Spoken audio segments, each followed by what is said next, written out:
అక్క అమ్మ సారీ నాన్న, మీట్లో ఉండి మాట్లాడేస్తాను, క్షమించండి ప్రభు, క్షమించు నాన్న. ఈరోజు మనకి ఇవ్వబడిన వాక్యము యెషయా గ్రంథము 43:12. ప్రకటించువాడను రక్షించువాడను నేనే, దాన్ని గ్రహింపచేసిన వాడను నేనే. ఏ అన్య దేవతయు మీలో నుండి ఉండలేదు, నేనే దేవుడను, మీరే నాకు సాక్షులు. ఇదే యెహోవా వాక్కు. Praise the Lord. దేవాది దేవుని యొక్క త్రిత్వ దేవుని యొక్క మహిమ మనందరికీ తోడైండి మనలను నడిపించును గాక. ఈ దినము మనకి ఇవ్వబడిన వాక్యము ఆయన యొక్క యేసు ప్రభు మన తండ్రి అనే దేవుని యొక్క త్రిత్వ రూపాన్ని మనకు బోధిస్తుందండి. మరి ప్రభు మరి ఈ యొక్క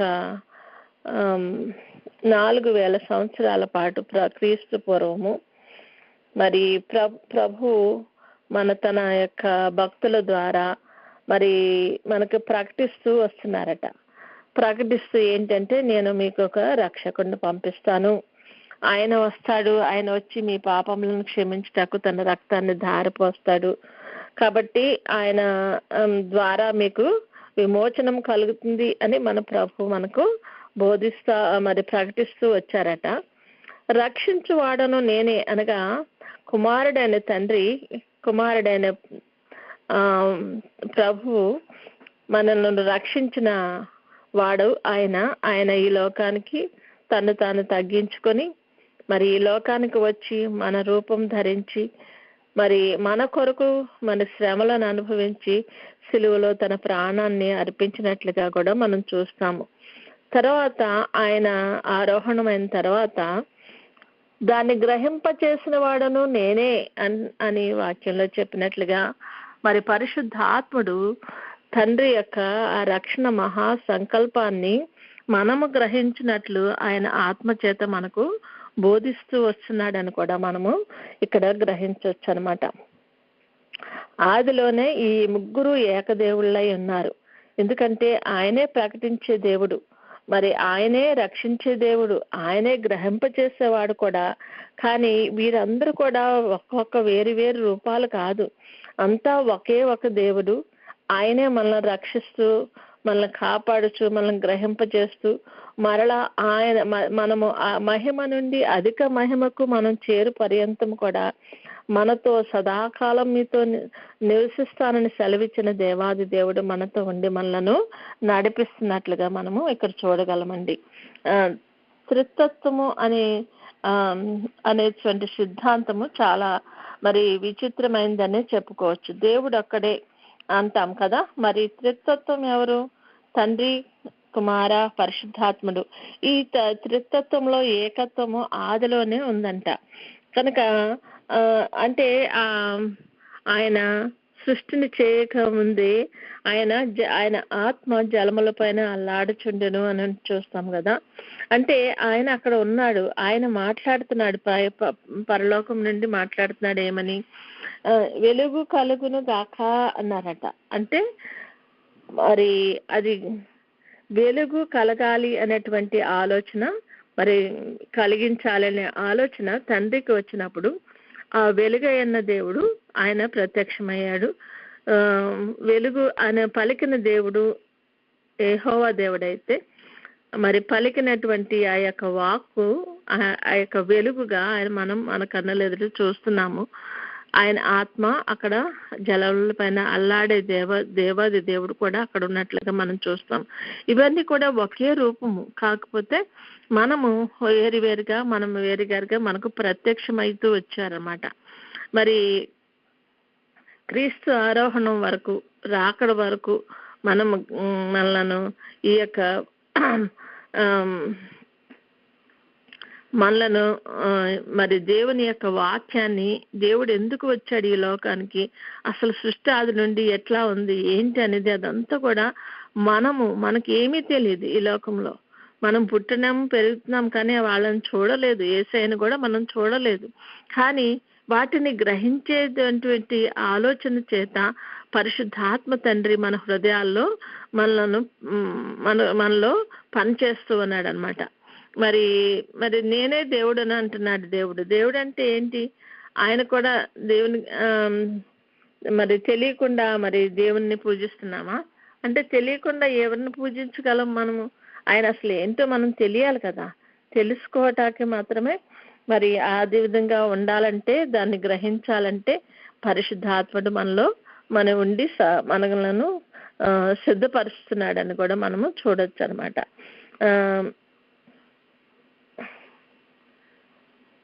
దేవుడు అనే వ్యక్తి మనము ఆయన ఎక్కడైనా ఉంటాడు, ఎలాగైనా ఉంటాడు. ఆయనకు మనం ఇది చెయ్యి అది చెయ్యి అని మనం సలహా ఇవ్వాల్సినటువంటి అవసరం లేదు ఆయనకి. ఎందుకంటే ఆయనే దేవుడు. ఆయన చెప్పిన మాటే వాక్కు, ఆయన చెప్పిందే వేదం, ఆయన చెప్పిందే సమస్తము. కనుక మరి ఆయన చెప్పినట్లుగా మనం గ్రహించాలంటే మన శక్తి మన జ్ఞానము సరిపోదు. కనుక మనము ఆయన యొక్క స్వరూపాన్ని మొట్టమొదట మరి మనము చూడాలంటే మనం ఆయన పరిశుద్ధాత్మ సహాయం చేతనే మనము దాన్ని గ్రహింపగలం అన్నమాట. మరి 1 తిమోతి 6:16 ఉంటుంది, సమీపింపరాని తేజస్సులో ఆయన మాత్రమే వసించువాడు, అమరత్వము గలవాడై ఉన్నాడు. వసించుచు అమరత్వము గలవాడై ఉన్నాడు. మనుషుల్లో ఎవడునూ ఆయనను చూడలేదు, ఎవరునూ చూడనేరడు. ఆయనకు ఘనతయు శాశ్వతమైన ప్రభావమును కలిగి ఉండును. అంటే ఎవరు కూడా మనుషులు చూడగలిగినటువంటి ఆయన ప్రభావము అంత లిమిట్ కాదు. ఆయన ప్రభావము సమీపింపరాని తేజస్సట. కానీ దానిని ఆయన తగ్గించుకుంటూ మనము ఆయన రూపంలోకి మారటం కొరకు ఆయన యొక్క స్వభావాన్ని మరి రూపాంతరం చెందించుకుంటూ మనము ఆయనను చేరుకునే విధంగా ఆయన తగ్గించుకుని మన కొరకు ఆయన ఈ లోకానికి వచ్చాడని మనం చూస్తాము. దానియేలు గారు చూస్తారు కదా, దాన్ని ఏమని చూస్తారండి? దానియేలు 9:10 ఉంటుంది, ఇంకా సింహాసనంలో వేయట చూచితిని, మహావృద్ధుడు ఒకడు కూర్చుండెను. ఆయన వస్త్రము హిమం వల్లే ధవళముగాను, ఆయన తల వెంట్రుకలు శుద్ధమైన గొర్రెబొచ్చు వలెను తెల్లగాను ఉండెను. ఆయన సింహాసనము అగ్ని జ్వాలల వలె మండుచుండెను, దాని చక్రములు అగ్ని వలె ఉండెను. అగ్ని వంటి ప్రవాహము ఆయన యొద్ద నుండి ప్రవహించుచుండెను. వేల కొలది ఆయనకు పరిచారకులుండ్రి, కోట్ల కొలది మనుషులు ఆయన ఎదుట నిలిచి తీర్పు తీర్చుటకై గ్రంథములు తెరవబడెను. అంటే ఆయన ఇక్కడ ఎలా వివరిస్తున్నారంటే ఒక మహావృద్ధుడట. మరి మనము ఈ లోకంలో మనం బతికితే ఎంతకాలం బతుకుతామండి? 120 సంవత్సరాలు అనుకుందాం. మరి ఆది కాలంలో దేవుడు సృష్టి చేసిన కాలం 990 ఏండ్లు ఒక ఆయన బతికాడు కదా. అట్లాగా ఆయన కంటే మహావృద్ధుడట ఆయన. అంటే లెక్క కట్టలేనటువంటి కాలం నుండి ఉన్న ఆయన అని మాత్రం మనం చెప్పగలం అన్నమాట. ఆయన పేరు యెహోవా. ఆయనే మనము తండ్రిగా చూస్తున్నాం అన్నమాట. మనం తండ్రిగా పిలుచుకుంటున్నాం ఈయన్ని. ఈ దేవుని గురించి కొన్ని విషయాలు మనం మాట్లాడుకుందాం. మనకున్న సమయం కొద్ది కాబట్టి మనం అన్ని కూడా వివరించలేకపోయినా కొద్దిగా మనం వివరించుకుందాము. ఈ యొక్క దేవుడు పేరు మరి మొట్టమొదటిగా మనం యెహోవా దేవుడు అని చెప్తున్నాము. తర్వాత ఆయన ఆదియందు దేవుడు భూమి ఆకాశములను సృజించెను. తర్వాత దేవుడు మన స్వరూపమందు మన పోలిక చొప్పున, అంటే ఆయన పోలికలోకి మనం మార్చాలని మనలను సృజించినట్లుగా మనం చూస్తున్నాము. దేవుడు మరి నరుని సృజించినప్పుడు దేవుని స్వరూపమందు వానిని సృజించినట్లుగా చూస్తున్నాము. దేవుడు ఎలా మారిపోయాడంటే మానవుడు తన స్వరూపంలోనికి చెయ్యాలని అనుకున్నాడు. కానీ ఒక మట్టి రూపాన్ని ఆయన స్వరూపంలోకి మార్చలేటువంటి ఆ స్థితిలోకి లేదు. కాబట్టి మనుషుని మరి రూపంలో తన రూపంలోకి చేయాలంటే తనను తాను తగ్గించుకుని, తన మహిమను తగ్గించుకుని, మరి ఆ యొక్క చిన్న రూపానికి వచ్చిన తర్వాత ఆ రూపంలోకి ఆయన మరి మనిషిని చేసినట్లుగా మనం గ్రహించవచ్చు. ఎందుకంటే ఆయన మహిమ నుండి అధిక మహిమకు మనల్ని తీసుకెళ్లే దేవుడు. ఆయనకు ఒక మహిమ ఉంది, ఆ మహిమతోనే మనలను సృజించాడు. కానీ దానికంటే అధిక మహిమ కలిగిన దేవుడు మన దేవుడు. కాబట్టి ఆ రూపంలోకి మనము సృజింపబడలేదు. మనము సృజింపబడిన రూపం నుండి మనము నేర్చుకున్న దాన్ని బట్టి పరిశుద్ధాత్మ సహాయం చేత మనకున్నటువంటి ఈ యొక్క స్థితి నుండి అధిక మహిమలోకి, అంటే ప్రభువు రూపంలోకి మనము మార్చగలమని మనం గ్రహించవచ్చండి. అండ్ మరి మత్తయి సువార్త 28:19-20 అంటున్నాడు కదా, మీరు వెళ్ళి సమస్త జనులను శిష్యులుగా చేయుడి, తండ్రి యొక్క కుమారుని యొక్క పరిశుద్ధాత్మ యొక్క నామంలోకి వారికి బాప్తిసం ఇవ్వండి అని చెప్తున్నాడు. అంటే తండ్రి, కుమార, పరిశుద్ధాత్మ అనే ముగ్గురు కూడా ఇక్కడ యేసయ్య ద్వారా మనకు బోధింపబడుతున్నారు. అంటే మేము ముగ్గురము కాబట్టి మా యొక్క త్రియేక నామంలో మీరు బాప్తిసం పొందండి అని ప్రభు మనతో చెప్తున్నాడు. అంటే చాలా మంది ఆ బాప్తిసం ఏంటి పరిశుద్ధాత్మ లేడండి అని కానీ, లేకపోతే తండ్రిని నమ్ముకున్న వాళ్ళు కుమారుడు లేడని, ఆయన ఒక్కడే యెహోవాయే దేవుడు అన్నట్లుగా మనతో చెప్తా ఉంటారు. అంటే ఒక్కొక్కరికి ఒక్కొక్క భిన్నాభిప్రాయం, వాళ్ళకి అర్థమైనట్లుగా వాళ్ళు చేస్తా ఉన్నారన్నమాట. అంటే అటువంటి స్థితిలో మనము త్రిత్వత్వం అనేది లేదే అన్నట్లుగా మనుషులు మనతో మాట్లాడుతూ ఉంటారు. కానీ మనము ఇది సర్వసత్యము ఏంటంటే తండ్రి, కుమార, పరిశుద్ధాత్ముడు అనే త్రియేక దేవుడు మనకున్నాడని, ఆయన ద్వారానే మనము రక్షణ పొందగలమని, ఇదంతా కూడా ఆయన యొక్క రక్షణ సంకల్పము. మనలను ఆయన రూపంలోకి మార్చడం అనేది మనము నేర్చుకోవాలన్నమాట. మరి ఆయన కొన్ని ఏంటంటే ఆయన ఒక ఏదైనా తోటలో వాళ్ళతో వచ్చినప్పుడు, చల్లని పూట వారి దగ్గరికి వచ్చినప్పుడు వారితో మాట్లాడుతూ వాళ్ళతో సంచరిస్తూ ఉన్నాడంట దేవుడు. వారితో మాట్లాడుతున్నాడంట. అక్కడ కూడా మనకి మరి తండ్రి దేవుని యొక్క మహిమ వారి చుట్టూ ఉన్నట్లు కూడా మనం చూస్తాం. అక్కడ వారు పాపం చేసి వారు మహిమను పోగొట్టుకున్న తర్వాత వారు దిగంబరులుగా కనపడినప్పుడు మరి అక్కడ ఒక మేకపిల్లను మరి వధించి, మరి గొర్రె పిల్లను వధించి దాని చర్మాన్ని వారికి కప్పినట్లుగా కూడా మనం అక్కడ చూస్తాం. అంటే అక్కడ రక్తము చిందింపబడింది వారి కొరకు. అక్కడ కుమారుడైన తండ్రి కూడా కనపడతా ఉన్నాడు. తర్వాత వారిని మరి తోటలోండి బయటికి పంపేసినా కూడా అక్కడ వారితో వారి పరిశుద్ధాత్ముడు పనిచేస్తూనే ఉన్నాడు.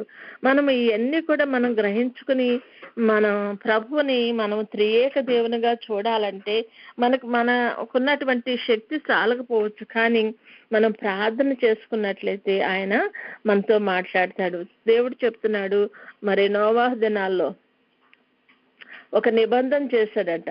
సమస్త భూజంతువులతోనూ ఆయన నిబంధనను స్థిరపరచుచున్నాను, నేను మీతో నా నిబంధనను స్థిరపరచదును. సమస్త శరీరులు జల ప్రవాహం వలన మరి లయపరచబడరు, భూమిని నాశనం చేయటకిను జల ప్రవాహంలో కలగదని పలికెను. అంటే దేవుడు చెప్తున్నాడు, ఇదిగో మనుషుడు చేసిన పాపాన్ని బట్టి మరి ఇదిగో ఈ యొక్క లోకమంతటిని నేను నాశనం చేసేసాను, కానీ ఇక మీదట అటువంటి పరిస్థితి జరగకుండా ఒక నిబంధనను మీతో చేస్తాను అని ప్రభు చెప్తున్నాడు. అక్కడ నా ధనస్సును మేఘములో ఉంచెదను, ఇక మీదట నరుల పాపమును బట్టి సర్వ సృష్టిని నాశనం చెయ్యను అంటున్నాడు దేవుడు.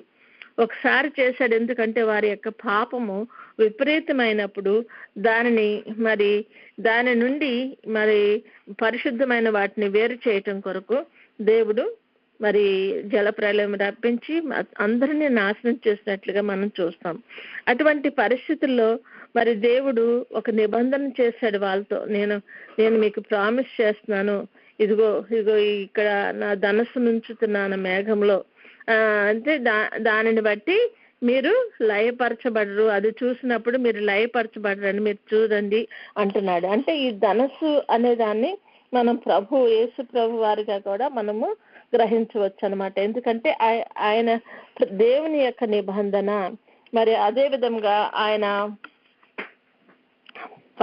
పరమ నుండి మరి ఈ ధనస్సును చూపించినప్పుడు మరి వాళ్ళకి ఇంక మరి ఎప్పుడు కూడా అటువంటి ప్రవాహం మరి ఇంతవరకు రాలేదు కదండి.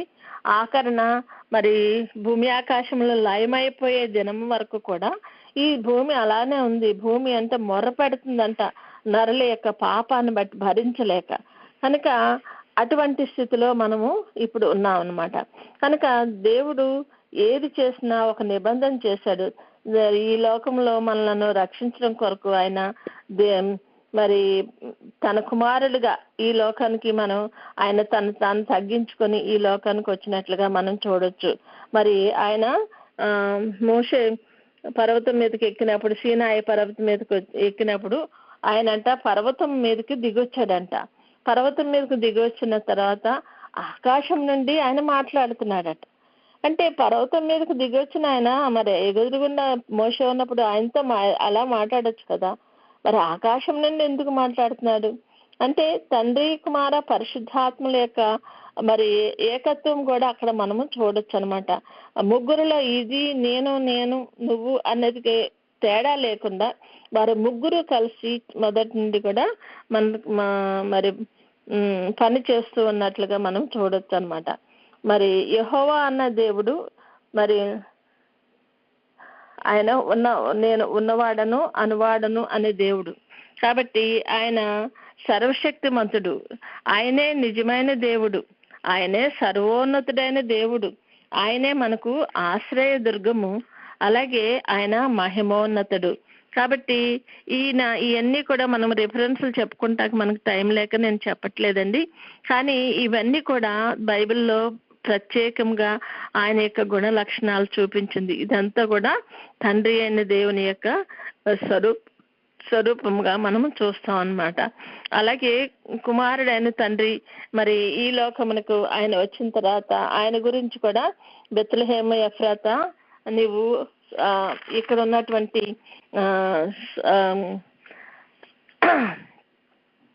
నువ్వు ఎంత స్వల్ప గ్రామం అయినప్పటికీ మరి యూదావారి కుటుంబములో స్వల్ప గ్రామమైనను నా కొరకు ఇశ్రాయేలుని ఏలబోవాడు నీలో వచ్చును, పురాతన కాలం మొదలుకొని శాశ్వత కాలం వరకు ఆయన ప్రత్యక్షమగుచుండెను అని ఉంటది. అంటే మరి ఆది నుండి కూడా ఆయన మరి ఈ లోకం అంతమైపోయి మరలా మనం నూతన యెరూషలేములో ప్రవేశించే వరకు కూడా కుమారుడైన దేవుడు మరి మనతో ఉన్నట్లుగా మనము చూస్తాం అన్నమాట. ఆయన ప్రార్థించినప్పుడు మరి ఒకసారి ఆయన ముఖరూపము మారిపోయిందంట. లోకాసు వార్తలో ఉంటుందండి 9వ అధ్యాయంలో. అంటే ఆయనకు అక్కడ రూపాంతరం పొందాడు. ఆయన మామూలుగా మనుషులకు కనపడినప్పటికీ దేవత్వం యొక్క నిజ రూపాన్ని ఆయన అక్కడ చూపించినట్లుగా కూడా మనం చూస్తాం అన్నమాట. మరి సీనాయి పర్వతముకి వచ్చినప్పుడు మరి ఆయనతో మాట్లాడినప్పుడు మనం చూస్తున్నాం కదా, ఆయన ఎందుకు మాట్లాడాడు అలాగా, ఆయనే మాట్లాడొచ్చు కదా. కుమారుడుగా వచ్చిన దేవుడు మరి పరిశుద్ధాత్మగా ఎలా వెళ్ళిపోయాడు, మనకి ఏంటి కన్ఫ్యూజన్ అని అనుకోవద్దండి. ఎందుకంటే ముగ్గురు కూడా ఏక శరీరమై ఉన్నారు. కొంచెం కాలమైన తర్వాత మీరు నన్ను చూడరు, మరి కొంచెం కాలం నన్ను చూచెదరని చెప్పాను. అంటే ఈయన మరి మరణం అయిన తర్వాత మరి 3 రోజులు సమాధిలో ఉండి లేచిన తర్వాత మరి ఆరోహణం అయిపోయి వెళ్ళిపోయే వరకు కూడా మరి అందరికీ కనపడలేదు దేవుడు. ఒక శిష్యులకు మాత్రమే కనపడ్డారు. వాళ్ళని బలపరిచారు, వాళ్ళని స్థిరపరిచి ఆ తర్వాత తండ్రి దగ్గరికి వెళ్ళిపోతూ ఇదిగో నేను వెళ్ళిపోతున్నాను, మీకు ఆదరణకర్తను పంపిస్తానన్నాడు. అంటే ఆయనే ఒక ఆదరణకర్తగా కూడా ఈ లోకమునకు వచ్చాడు అనమాట. మరి తండ్రి కుమారునిగా వచ్చాడు, కుమారుడు పరిశుద్ధాత్మగా వచ్చాడు. మళ్ళా పరిశుద్ధాత్ముడు మనిషిని ప్రభువు యొక్క రూపంలోనికి మార్చడానికి ఆయన ప్రయత్నిస్తా ఉన్నాడు. కనుక మనము కేవలము మనుషులు మాత్రమే ఈ యొక్క శారీరకం భౌతికమైన ఈ శరీరాన్ని విడిచిన తర్వాత మనము ఆత్మరూపంలోకి మార్చబడతాము. నిమిషంలో రెప్పపాటన అంటున్నాడు. అంటే నిమిషంలో రెప్పపాటన మన స్వరూపాలు మారి ఆత్మరూపంలో ప్రభు దగ్గరికి వెళ్తాయి. మరి ఈ లోకం నుండి శరీరము పైకి వెళ్ళదు కదండి, వెళ్ళేదంతా ఒకే ఒకటి. కాబట్టి అటువంటి పరిస్థితులకు మనం వెళ్ళేటువంటి స్థితిని దేవుడు మనకు దయచేస్తున్నాడు. అలాగే కొరింథీయులకు రాసిన 2వ పత్రిక 3:17 ఉంటుంది, ప్రభువే ఆత్మ, ప్రభు యొక్క ఆత్మ ఎక్కడ ఉండును అక్కడ స్వాతంత్రం ఉండును. అంటే ప్రభువు స్వతంత్రుడు, స్వేచ్ఛాపరుడు. ఆయనకి ఎవరు కూడా ఇదిగో నువ్వు ఇది చెయ్యి అది చెయ్యి అని సలహా ఇచ్చేటువంటి పరిస్థితుల్లో లేని దేవుడు ఆయన. కాబట్టి ప్రభు యొక్క మహిమను మనము ముసుగు వెళ్ళేని ముఖంతో ప్రభు యొక్క మహిమను అద్దం వలె ప్రతిఫలన చేస్తూ మహిమ నుండి అధిక మహిమకు పొందుచు ప్రభువు ఆత్మ చేత ఆ పోలికగానే మార్చబడుచున్నాము. అంటే ఆయన యొక్క పోలికలోనికి మనల్ని మార్చటకు పరిశుద్ధాత్ముడు మనకు సహాయం చేస్తున్నాడు. కానీ మనము పరిశుద్ధాత్మను మనము నిర్లక్ష్య పెట్టేసి మనము ఈలోక సంబంధమైన వాటి చేత మరి సాతాను యొక్క ఒక క్రియల చేత మనం ఏడవబడి మన ఆత్మ నుండి మనము దూరం తొలగిపోతున్నామేమో ఒకసారి మనం గ్రహించుకుందాం. ఎందుకంటే త్రిత్వదేవుడు మనతో ఎప్పుడూ కూడా ఉండే దేవుడు. మరి క్షయమైపోవలసినటువంటి ఈ శరీరము మరి అక్షయమందిగా లేపబడుతుందంట. మరి మర్త్యమైన ఈ శరీరము అమర్త్యమైనదిగా లేపబడుతుందంట. కనుక అటువంటి స్థితిలోకి మనం మారాలంటే ప్రభువుకి విధేయత చూపి ప్రభు యొక్క అడుగుజాడల్లో నడుచుకుంటూ ప్రభు యొక్క చిత్తాన్ని నెరవేరుస్తూ ప్రభుని మనము మన సొంత రక్షకుడిగా అంగీకరించి మన పాపముల నుండి మనము విడిపింపబడిన వారమైతే ఖచ్చితంగా మనము ప్రభు రూపంలోకి ప్రభు యొక్క ఆత్మగా మనం మార్చబడేటువంటి రోజు దగ్గర పడుతుంది. ఎందుకంటే దేవుని రాకడ బహు సమీపంగా ఉంది. దేవుని రాకడ మరి గుమ్మము యొద్దనే తలుపు యొద్దనే ఉన్నట్లుగా మన వాక్యం చెప్తుంది. కనుక మనకు ఇవ్వబడిన ఈ సమయాన్ని మనం సద్వినియోగం చేసుకుని తండ్రి యొక్క ఉద్దేశమును కుమారుడు చేసినటువంటి కార్యాన్ని పరిశుద్ధాత్ముడు మన అంతరంగంలో చేయుచున్న కార్యాన్ని మనం అంగీకరించి ఆయన యొక్క స్థితిలోనికి ఆయన రూపంలోకి మార్చబడి ఆయనతో శాశ్వత కాలం నుండి శాశ్వత కాలం వరకు మనము ఆయనతో రాజ్యమేలేటువంటి స్థితికి దేవుడు మనల్ని నడిపించును గాక. అట్టి ధన్యతలోనికి దేవుడు మనలను తీసుకొని వెళ్ళును గాక. ఆమేన్. Praise the lord.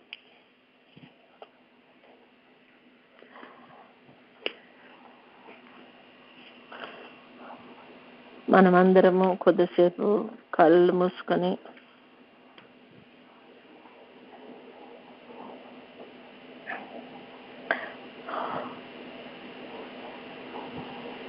మన మనోనిదానం కలిగిన వారమై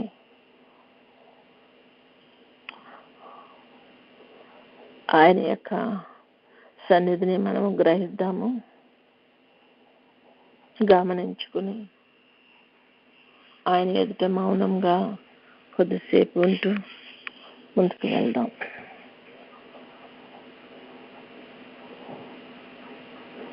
ఈ లోక సంబంధమైన ఏ ఆలోచన మనలోనికి రానియకుండా మనం జాగ్రత్త పడదాం.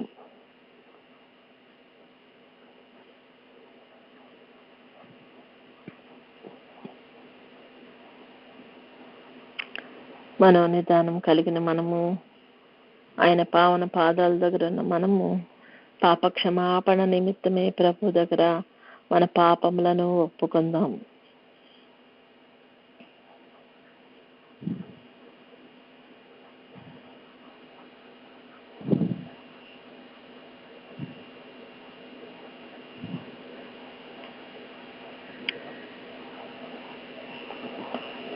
ప్రభు తండ్రి, పాపినైన నన్ను క్షమించి శుద్ధినిగా చేసిన ప్రభా నాయన, నీవు వచ్చినప్పటికీ నాయన నీ రూపంలోకి మారగలుగుటకు మాకు నా తండ్రి నీ కృపను కనపరచండి అయ్యా. నీ రక్తం చేత మమ్మల్ని కడగండి అయ్యా.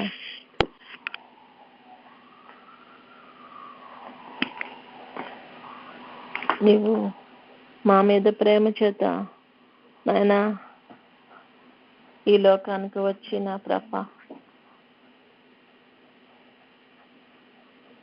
మమ్ములను ప్రభ నీ రూపంలోకి మార్చుటకు నా తండ్రి నాయన పరిశుద్ధాత్మ తండ్రిని ప్రభ మాకు సహాయముగా దయచేసిన తండ్రి మా తప్పులను మా పాపములను క్షమించి నాయనా మేము నాయన నీ యొక్క సర్వసత్యంలోనికి నడిపింపబడినట్లు ప్రభ మా ఆత్మలను సిద్ధం చేసుకుంటకు నాయన మమ్మల్ని క్షమించండి, మాకు సహాయం దయచేయండి అని ప్రభుని వేడుకుందాం.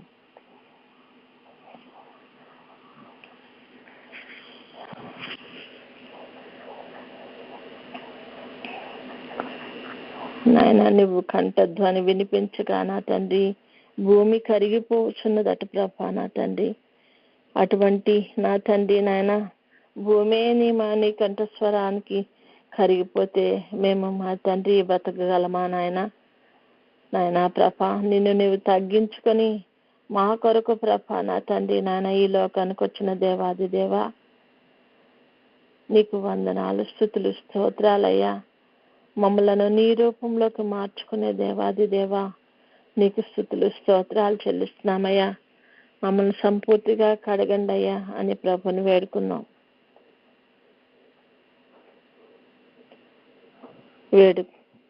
పాపం క్షమాపణ పొందిన మనము తీర్మానం చేసుకుందాం. పరిశుద్ధుడా పరమ తండ్రి నీ రూపంలోకి నీ యొక్క ఆత్మలోకి ప్రభా నా తండ్రి మమ్మలను ప్రభా నాయన సిద్ధం చేస్తున్న తండ్రి నాయన నా తండ్రి నాయన అటువంటి ఉన్నత స్థితిలోనికి నా తండ్రి నాయన నేను ఉండాలని ఆశపడుతున్నాను అయ్యా, తీర్మానం చేసుకుంటున్నామయ్యా.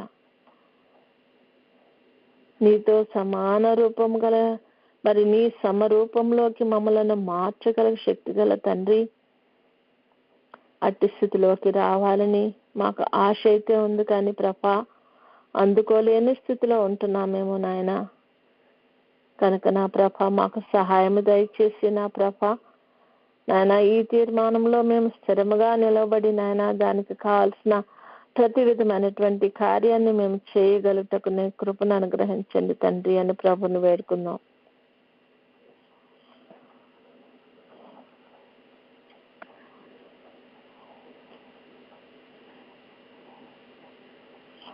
నాయన తండ్రి పరిశుద్ధుడా నాయన తీర్మానం చేసుకున్నాం నాయన. ఇప్పుడు మమ్మలను మేము నీకు సంపూర్ణంగా సమర్పించుకుంటున్నామయ్యా.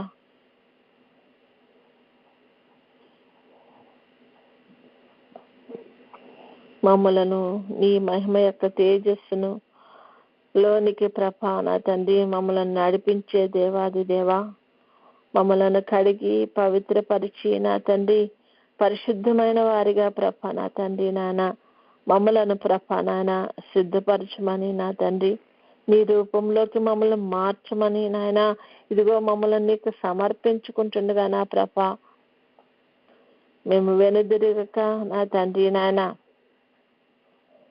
నీ యొక్క మార్గంలో ప్రభా నాయన స్థిరముగా బలముగా నిర్దోషముగా నిష్కలంకంగా నిలబడగలిగిన స్థితిలోనికి మమ్మలను మార్చమని ప్రభా ఇదిగో మమ్మలను మేము నీకు సమర్పించుకుంటున్నాయా.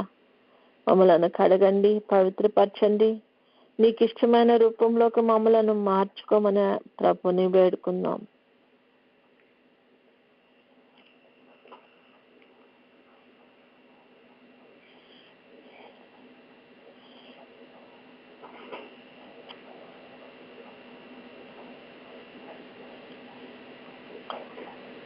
వేడుకున్నాం మనం సమర్పించుకున్న మనము ప్రభువును వేడుకుందాం.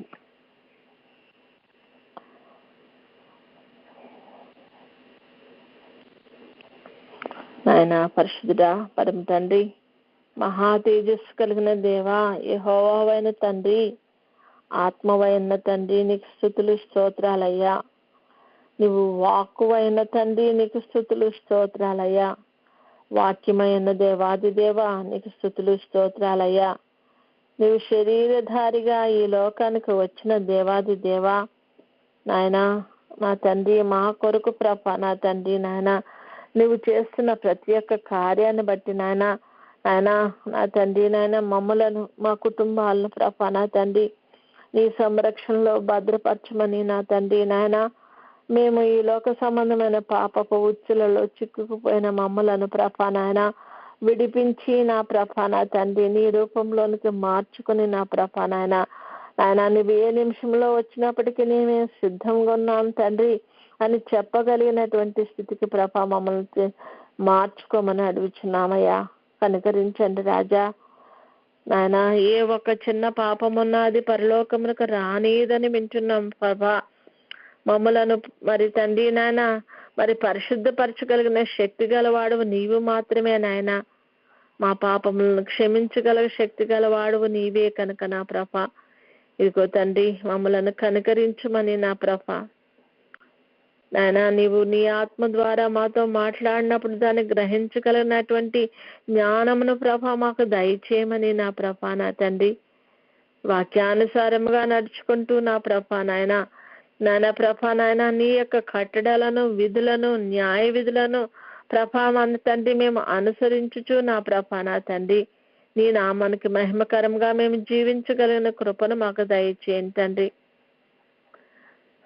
యోసేపు గారు తండ్రి పాపమును చూచినప్పుడు తండ్రి నాయన దాని నుండి పారిపోయారట ప్రభా నా తండ్రి. కానీ మేము తండ్రి నాయన ఇంకా పాపములోనే కొట్టుమిట్టాడుతూ నా ప్రభా నాయన నీకు దూరంగా జీవిస్తుంటే మమ్మల్ని క్షమించి నా ప్రభా నాయన మమ్మలను సరైన దారిలోనికి నడిపించండి ప్రభా. మా పాపములు నీకు మాకు అడ్డుగా ఉండి ప్రభా మేము చీకటిలో నడుస్తుండగా నా ప్రభా మా పాపములను కొట్టివేసి మా మీద నీ వెలుగును ప్రసరింపచేసి నా ప్రభా నాయన ప్రభా నీ రూపంలోకి మమ్మలను తీర్చిదిద్దుకోమని మమ్మల్ని కడగమని నా ప్రభా పరిశుద్ధపరచమని అడుగుచున్నామయ్యా. నీకు స్తుతులు స్తోత్రాలయ్యా. నాయన నువ్వు చేసినటువంటి నిబంధన క్రొత్త నిబంధన దినాలు వస్తున్నాయని సెలవిచ్చిన తండ్రి నాయన ఆ నిబంధనలో మేము నిలిచి ఉండగలిగే కృపను మాకు దయచేయండి తండ్రి. నీకు వందనాలు నాయన ప్రభా పరిశుద్ధుడా. మేము దేనికి పనికిరాని దుమ్ము ధూళి వంటి వారము నాయన. కనికరించండి సహాయము దయచేయండి తండ్రి. నీకు స్తుతులు స్తోత్రాలయ్యా. నీ రక్తమును ప్రభ మా కొరకు మా పాప క్షమాపణ నిమిత్తము ప్రభ అనేకుల కొరకు చిందింపబడుతున్న నిబంధన రక్తమును సెలవిచ్చిన తండ్రి. ఆ నిబంధన రక్తము ప్రోక్షణ కిందకు ప్రభ మేము మా కుటుంబాలు వచ్చినట్లు నాయన నీ కృపను మాకు అనుగ్రహించండి అయ్యా అని ప్రభుని వేడుకుందాం.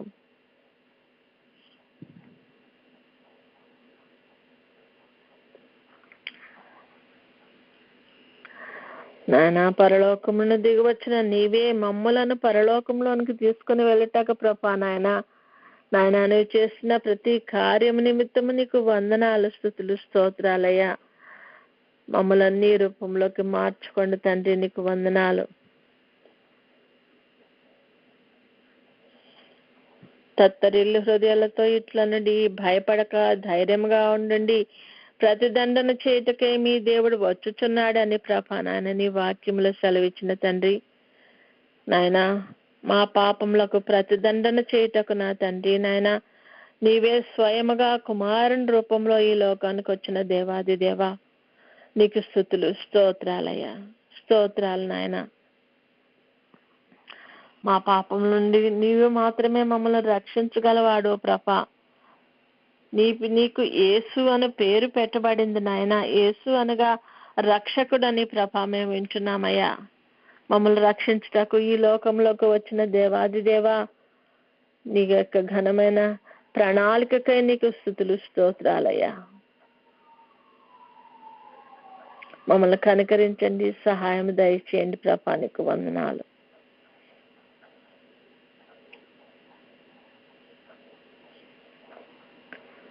పరిశుద్ధుడా పరమ తండ్రి నీవు ప్రభ ఈ లోకం విడిచి వెళ్ళిపోయినప్పుడు ప్రభ మాకు ఆదరణకర్తను దయచేస్తానని సెలవిచ్చిన తండ్రి. నీ ఆదరణకర్తను మా మీద ఉంచి మా బిడ్డల మీద మా వృద్ధుల మీద నాయన ప్రభ ప్రతి వారి మీద నీ ఆత్మను కృమ్మరిస్తానని సెలవిచ్చిన తండ్రి. నాయన ఎంత దినాల్లో నా తండ్రి అపాయకరమైన కాలాల్లో నాయన నీ ఆత్మ సహాయము మాకు ఎంతైనా అవసరము నాయన. కనుక నాయన నీ ఆత్మను మా అందరి మీద కృమ్మరించండి అయ్యా, మా బిడ్డల మీద కృమ్మరించండి అయ్యా.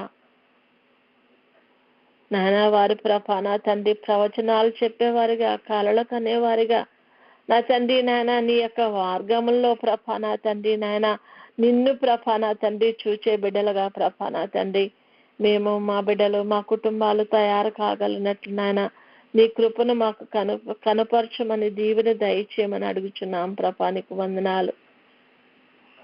నీవు ఎక్కడ ఉంటావో నాయన నీ ఆత్మ ఎక్కడ ఉంటుందో అక్కడ స్వతంత్రం ఉంటుందని సెలవిచ్చిన తండ్రి, ఈ పాప బంధకాల్లో నా తండ్రి నాయన మేము దాసులమైపోయిన మాకు ప్రభ నాయన దాని నుండి విడుదల కలిగి చేసిన ప్రభ, మాకు స్వాతంత్రాన్ని దయచేసిన ప్రభ, నిన్ను మాత్రమే సేవించుకునేటువంటి స్థితికి మేము తయారు కాగలిగిన కృపను మాకు దయచేయమని అడుగుదాం.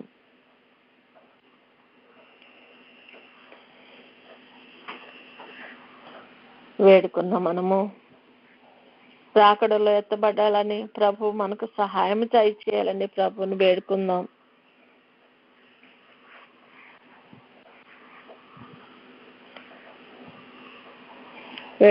మనము ప్రభుని స్తుతిద్దాం. నాయన మా జీవిత దినాల్లో ప్రభ నాయన ఆది నుండి నా ప్రభ నా తండ్రి నాయన నువ్వు ఎవరవో ఏం చేస్తున్నావో ప్రభ నా తండ్రి నాయన మాకు తండ్రి నాయన నీ దూతల ద్వారా నీ పరిశుద్ధాత్మని సహాయం చేత మాకు నా తండ్రి బోధించుచు నాయన మమ్మలను ప్రభా నా తండ్రి జ్ఞానుల వలె తయారు చేస్తున్న తండ్రి నీకు వందనాలయ్యా. అజ్ఞాన దశలో ఉన్న మాకు నా తండ్రి నీ వెలుగును ప్రసరింప చేస్తున్న తండ్రి నీవి నామమునకు కోటాను కోట్ల స్తుతులు స్తోత్రాలయ్యా. ఆది నుండి తండ్రి నాయన శాశ్వత కాలం వరకు కూడా నా ప్రభా నా తండ్రి నాయన నీవు తండ్రి గాను కుమారుడు గాను పరిశుద్ధాత్ముడు గాను ప్రభా నాయన ఈ లోకంలో ఉంటూ నా ప్రభ సంచరిస్తూ మమ్మలను కాచి కాపాడుచు నా ప్రభ నా తండ్రి నాయన నీ సర్వ సత్యంలోకి మమ్మల్ని నడిపించుచున్న దేవాది దేవా నీ ఘనమైన నామానికి వందనాలు స్తుతులు స్తోత్రాలయ్యా. మేము కేవలము మానవులము మట్టి రూపం గలవారం ప్రభా, నువ్వు ఎంతో ప్రేమగా ఇచ్చినటువంటి నీ మహిమను పోగొట్టుకున్న బిడలము తండ్రి, దాన్ని మరలా మాకు దయచేయుటకు నా ప్రభ నువ్వు చేస్తున్న ప్రతి కార్యమును బట్టి నీకు స్తుతులు స్తోత్రాలయ్యా. మేము ఇదన్న సజీవులమై ఉన్నామంటే అది నీ కేవలము నీ కృపయే ప్రభా, నీకు స్తుతులు స్తోత్రాలయ్యా. నాయనా నీ యొక్క వాక్యములని లోతైన సంగతులను గ్రహించగలిగే స్థితిలోకి ప్రభ మమ్మలను నడిపించుచున్న దేవా నీకు స్తుతులు స్తోత్రాలయ్యా. కనికరించండి, సహాయం దయచేయండి.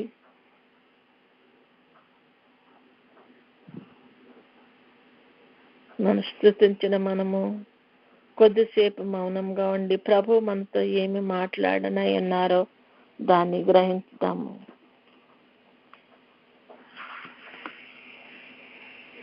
కన్నులు మూసుకుని మన హృదయ నేత్రములు తెరిచి ప్రభువుని చూచుటకు ప్రయత్నిద్దాం.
వందనములు నీకు, శుభవందనములు నీకు,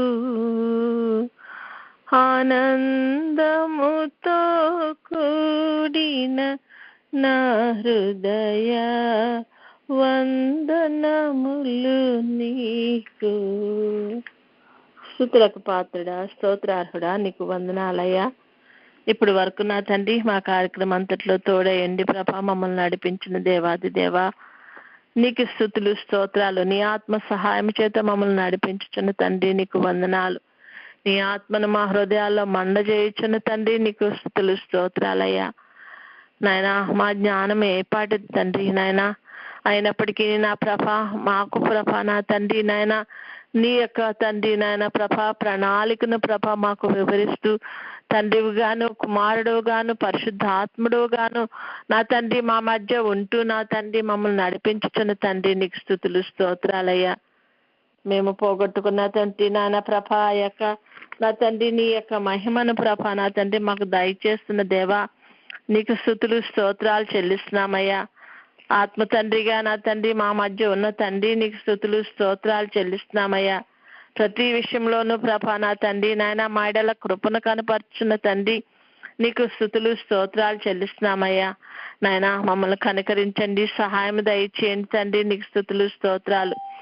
నాయన ప్రభా నీ రూపంలోకి మమ్మలను మార్చుకొనమని నాయన ప్రభా మమ్మలను ప్రభా నా తండ్రి నీ చిత్తానుసారమైన జీవితం జీవించగలిగిన స్థితిని ప్రభా మేము జీవంతో ఉండగానే నాయన ప్రభా ఆ స్వరూపానికి సిద్ధపడగలిగినట్లు ప్రభా నీ ఆత్మచేత మమ్మల్ని నడిపించమని నాయన నీ రాకడలో మేమందరం ఎత్తబడగలిగే గొప్ప కృపను తరుణాన్ని మాకు దయచేయమని అన్ని విషయాల్లో నీవే మహిమ ఘనత కీర్తి ప్రభావాలు పొందుకోమని యేసయ్య అతి శ్రేష్టమైన నామంలో అడిగి పొందుకొని ఉన్నాం తండ్రి.